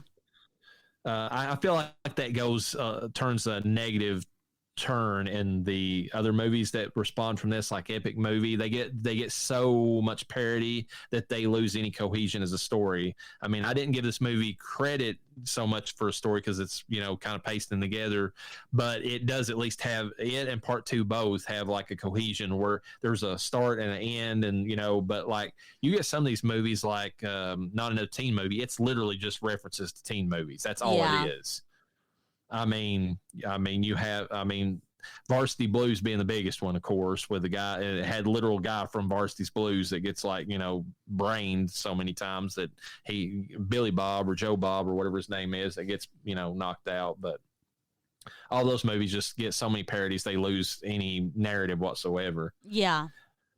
Let's see, best side character for you. That's hard, because there's a lot of main characters that are side characters, and I'll give you a few examples of ones that I think are side characters. Shorty being one. Brenda, he's my favorite. I'm just going to throw it out there. He is. Brenda being one of them, and Bobby technically is a side character. He is, because he's not even really in the movie as much as Skeet is in the original Scream. So I'm going to go right off the bat. Shorty serves a purpose, and I would not want this movie without him, but I don't like Shorty's character. So it's not Shorty for me. So that leaves Brenda or Bobby for me, and I'm gonna go with Brenda because I just love her fucking black girl attitude. That's a good one, and like you said, I just find it hilarious that Scream 5 and 6 have the Meeks twins. Yes, and and it plays into this movie. It'd be funny if they had made both of these twins, but with like different baby daddies, because they have the same mom, obviously. If they would have known what Scream would do later on, they would have, for that sure. would have been hilarious. how annoying is the Doom Prophet? So I don't really know if there is one in this movie. It's either Shorty because he's telling them about, he's serving the Randy role a little bit, or Cindy herself because she's the only one who's kind of concerned about the killer. Everybody else, like Buffy, doesn't give two shits. She's more worried about, like, especially making fun of that scene where she wins the award for, like, the prom. I mean, it's the best act. It's whatever, it's not prom queen, but it's something like beauty contestant. But she doesn't give two shits. Yeah. Doesn't even care if her boyfriend got killed literally just a minute before because she won the award. We don't have, Bobby and Ray are both in on it. So they're not Doom Prophets at all. Let's see. I'm trying to think of anybody. Greg is too worried about the fact that somebody found out he has a little dick. So, there's that. Wouldn't you, though? Holy crap, if I had a penis that small, I'd be concerned. I wouldn't even have a girlfriend. I mean, look in this movie. And the fact that Shannon Elizabeth laughs she laughs harder than anybody at that picture. And it's like, are you guys not having sex because she's having sex with everyone else? Because she's had sex with Bobby and she's talking about how good he was in bed to fucking, what's her name? To Cindy. Yeah, she does mention it because that's the one, because they're sitting there talking about it. She's like, oh, he's so good. And then it's like Cindy's like, gives her a look and she's like, oh, and then she just moves on. Yeah. So when it comes to annoying, and because he does have Doom prophecies, capabilities, for me, it's going to be Shorty because I did not like Shorty. So I loved him, but he's annoying in the stoner way. He's annoying in the Seth Rogen way. Yeah, and for me, it's just a little too much because it's very exaggerated. Because I know people get wild when they're stoned, but that's a little. He was doing the most, and he didn't have to. Yeah, maybe, but that's the way Marlon Wayans always does. And like I said, I wouldn't have imagined. I would not want this movie without him. So, like I've said, I'm not saying like, oh my God, he's just useless. No, by no means am I saying that. For me, that's just how it seemed.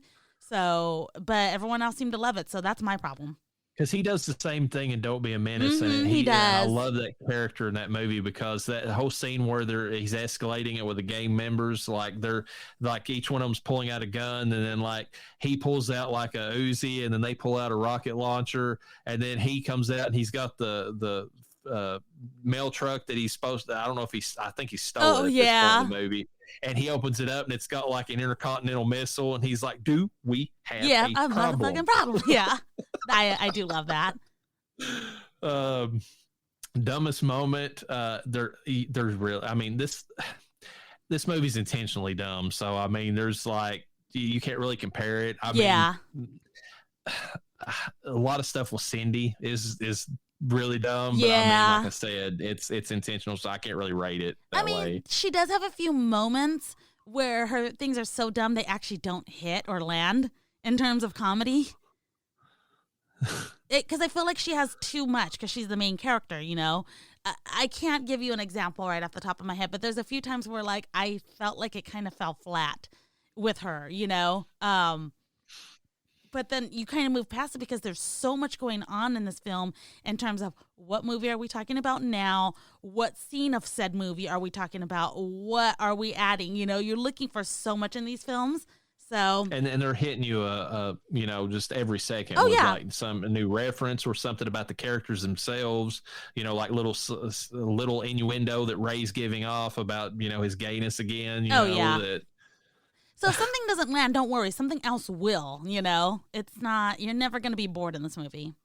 One thing I want to bring up before we end this one and move on to the last movie is, do you feel like this movie would be canceled given today's culture? I mean, because of the references, in particular, Miss Man, and the way they play up Ray's homosexuality is like a joke. You know what? My immediate answer is no, because I feel like the Wayans brothers they have solidified themselves not only with their black comedy, but also their white comedy in terms of white chicks. And nobody wants to touch them. They're gems, It's like nobody gets upset about them. Like we joke about it. We're like, oh, well, there's this movie about white girls, blah, blah, blah, because it is the stereotypical white girl. And white people don't get upset about it. They love the movie. So it really, they kind of bring people together. So if it were anyone else making this film, yes, but because it's the Wayans brothers, they get the black pass. I just wonder if they would. Like, I know that at the time they definitely did, because I mean everybody loved them, and comedy was willing to go to whatever to achieve the effect back then, which was great. But I feel like we've almost hit a point where there's so much seriousness with that particular. I mean, the alphabet people. I mean, we're just going to throw it out there that they will not allow any ill light to be shown on like their community, even if it's like in fun, no malicious intent, and put out there, because like they're so serious about they feel like that they've got so much left to achieve to get equality or whatever, that they can't take any risk with any jokes right now, that they have to be like on point and everything has to be like in the best light. And I wonder if that would like hold a movie like this back now because of that reason. Well, I'll tell you one thing, there will be attempts to cancel it for sure. Just like there's been attempts to cancel Chappelle's show or any of his comedy, things like that. True, yeah. Attempts are definitely going to be made. Will they be successful? Absolutely not. And I'm sorry, but that's just how it is. So here's the deal. You can enjoy getting made fun of by the rest of us and recognize that, hey, maybe that is a little bit of what you're acting like, because I recognize in Hispanic comedy stereotypes. And I'm like, that is so fucking true. And I get the biggest laugh out of it because it's like, I relate to that. So you can either get a good laugh about it or you can fucking die mad. I don't care. Well, that's the thing, because somebody pointed out, and I don't remember which comedian it was, but it said if you really want true equality, you've got to be willing to laugh at your own self, because you're no longer equal to everybody else if you're excluding yourself from the conversation that way, or if you if you refuse to let like anybody even make those comments, then you're setting yourself up in a different position, in a lot of cases above everybody else, because you're untouchable. You're not making yourself one of the rest of the crowd that way. It's a sad day if you can't laugh at yourself. I mean, what kind of life are you living if you can't laugh at any kind of mishap or, like I said, stereotype or anything, And then on top of that, as long as you're not being dragged down by it, like there's a fine line between actual bullying, and comedy. So I get that. But if you can't laugh at yourself, at least let me laugh at you for you, That's true. I mean, be open. I mean, if it's still too much of a issue, that too traumatic in whatever way, it's allowing others the enjoyment of it, without trying to shut them down and to keep them from enjoying the comedy, as it were. That's a better representation of somebody who's got a good head on their shoulders and wise enough to realize that you've got to at least laugh at some of these things every once in a while. Well, and here's the thing. The term horror comedy, not including any supernatural type of horror. When we're talking about actual horror comedy, maybe like a horror docuseries, we're talking about people getting killed by a serial killer. That is a real life thing.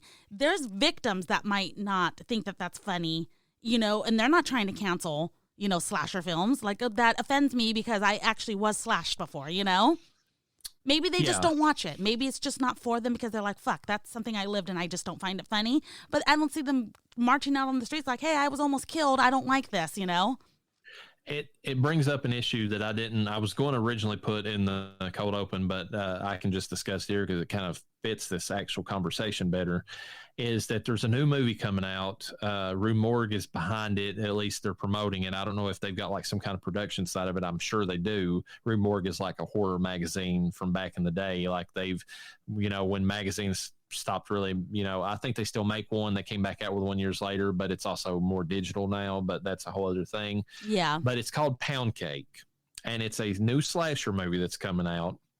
And the killer is like this big, like, buffed up, brutal looking guy with like, this like metal mask on, and he's going around killing straight white males. And I mean, the concept sounds interesting. I mean, it's a twist on the genre, but here's the problem with it: the way they portray it, and the reason I've got issues with it, because it misses the comedy, or it misses a lot of aspects of this whole genre, in my opinion, and turns a mean bent on it. The movie has the commentary in it And if they do it right, it could actually be a good commentary, and that might be the point of the movie, but they're not spinning it that way from Rue Morgue. So the commentary is that it's going on in New York. There's all these straight white men that are dying, and it goes around following these podcasters talking about the situation. Some of them are worried about the killer, which makes sense. Some of them are laughing at the situation because they think it's funny that straight white men are dying, which I feel is like a super mean turn. Yeah. And the last one is that some people are making the argument that it's appropriate that they're dying because now they get to experience what it's like to be marginalized like everybody else. And so I've heard the spin from the director saying that his comment is that, the point of the movie is that the more that the people get in on the negativity that's surrounding the killer, and saying that this is a good thing that these white men are dying, the stronger the killer gets. So unless everybody comes together and actually has empathy and for the situation and all that, then the killer is going to be unstoppable. That actually could make a good point about today's society, about how people are, so willing to make, they're not willing to come together. They're wanting to make like boogeymen and marginalize, certain people, straight white men in this case, because they feel like that's vengeance for what has happened in the past. And that's not the way for us to, and it could be a commentary. That's not the way for us to move as a society, that we need to come together and just be better people to each other, which would be a good comment actually. But I mean, the way Rue Morgue has been spinning it in their productions, because I've been seeing this on Facebook, is they've been emphasizing the fact that, the whole thing about the laughing about it and all that stuff, that, it's time for a straight white male to die because women have always been the ones in the movies that have been killed. And I'm just like, that's missing the point entirely of slasher movies, because it always shows that the female is being empowered. Toward the end of the movie, that gets into our next movie we'll discuss, but she's taking on the trauma and then using her own internal strength against the killer. And in this movie, you're just, and nobody ever makes fun of the final girl. That's the other thing. I mean, there's nobody in their right mind that's sitting there laughing at Sidney Prescott, Laurie Strode. Nobody's sitting there making fun of them. It's like, oh, look at that stupid bitch die. Yeah. You know what I'm saying?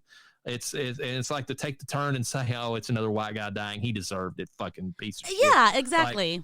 That's the part that gets me about it. Well, and first off, black people weren't even in scary movies at first. It was mostly white people dying. So there. Yeah, and there is a movie that's coming out, and I find this hilarious, and I can't remember the name of it. I'll have to look it up for a future podcast. But it's an all-black cast, and the whole comment is like, which of us is going to die first? Because that's the whole joke in black movies, that the black person always dies first. But if the cast is all black, then Oh yeah, that one that's coming. Are you going to watch that? That actually looks pretty good. I probably will. Yeah. I think that's a good commentary. They can't all die. We can't all die, it's that sort of thing. Yeah.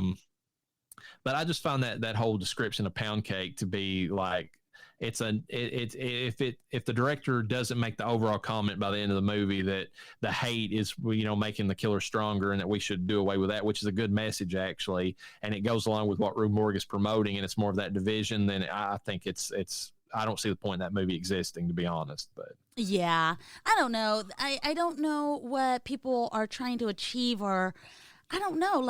I want to be represented more in horror films, meaning I want to be killed more in horror films. It's an honor. What the hell? Well, that's the thing. I mean, they're commenting about now finally men are getting their due, but we've seen in slasher movies, it's always the straight white male that gets killed in a slasher movie. It never fails. I mean, that's the final girl is the survivor, not the male. But and that's the other thing I saw. I'm like, what point are you making? It's always the guy that dies. And just the fact that he's hunting because a lot of these killers don't necessarily hunt the women more. I mean, none of the slashers we've covered have specifically hunted women over men. It's equal opportunity. If you're in their way, they'll take you out.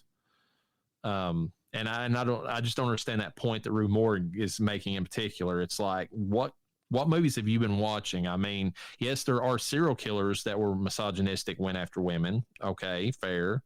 but not in slashers. It's generally, you know, anybody who's in the general area of the slasher that gets taken out. Yeah, and don't take away, I mean, like we've already talked about Barbarian. Don't take away from the progress we are making. You know, we do have, you know, a female and, well, I guess she's female because she's the final girl, but a black final girl who makes actually dumb decisions, but, you know, gets by just on whatever wit she has, you know.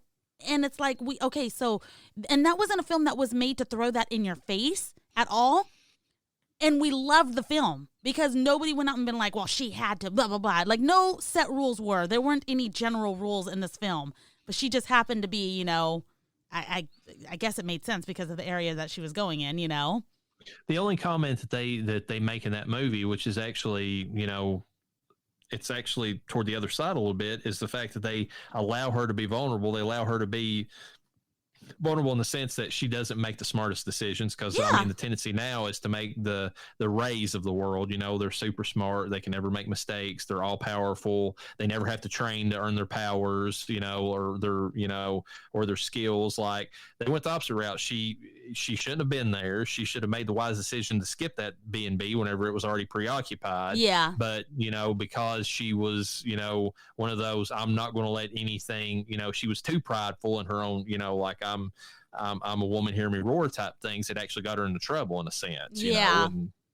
And then Skarsgård is a good foil to her because he's a straight white male that, you know, that you would think would be the bad, but he's actually one of the, I mean, he's got good intentions in the movie. So it was actually well represented across the board. Mm-hmm. Even though it didn't appear that way. They did an amazing job. If you want to catch that review, we've reviewed that. So yeah, but I heard the thing about pound cake and I'm just like, that sounds like a way for, you know, that community to kind of get their vengeance in a roundabout sense. And it's mean, and it kind of undermines like the whole point of a slasher movie, which we'll get into when we discuss Leslie Vernon here in just a second, because that movie emphasizes why it's always a female, and it's more about the, you know, showing the empowerment of the woman, you know, in these movies than it is to like show that they're weak or anything like that. So yeah. Anything else you want to say about Scary Movie before we move on? This is an amazing movie, and I will watch it over and over. If it's on TV, I'm going to watch it. If somebody puts it on, I'm going to watch it. If it's on and I'm going to sleep, I'm going to watch it. It's a good movie. It's a good movie. Is they a did great an amazing movie, job. And I don't know which I like better, it or part two, because I love Chris Elliott in that one with the grab my strong hand, you know, like that whole thing. Yeah, he wasn't even in any, as far as I know, he's not a character from any other actual scary film. He was created for Scary Movie, and he is an icon. Yeah, it's great. So thumbs up. Definitely just a super rewatch. Also, I mean, I don't know if it'll still be on sale around the time people listen to this, but you can buy the first 3 films on Blu-ray for like $10 right now from Amazon. Holy shit. Damn good deal. Damn. Can you rent it for that much? Damn, not rent it, but fucking own it digitally. Probably not. Probably not for that cheap. No. So open up your morning light and say a little prayer for I. You know that if we are to stay alive and see the peace in every eye.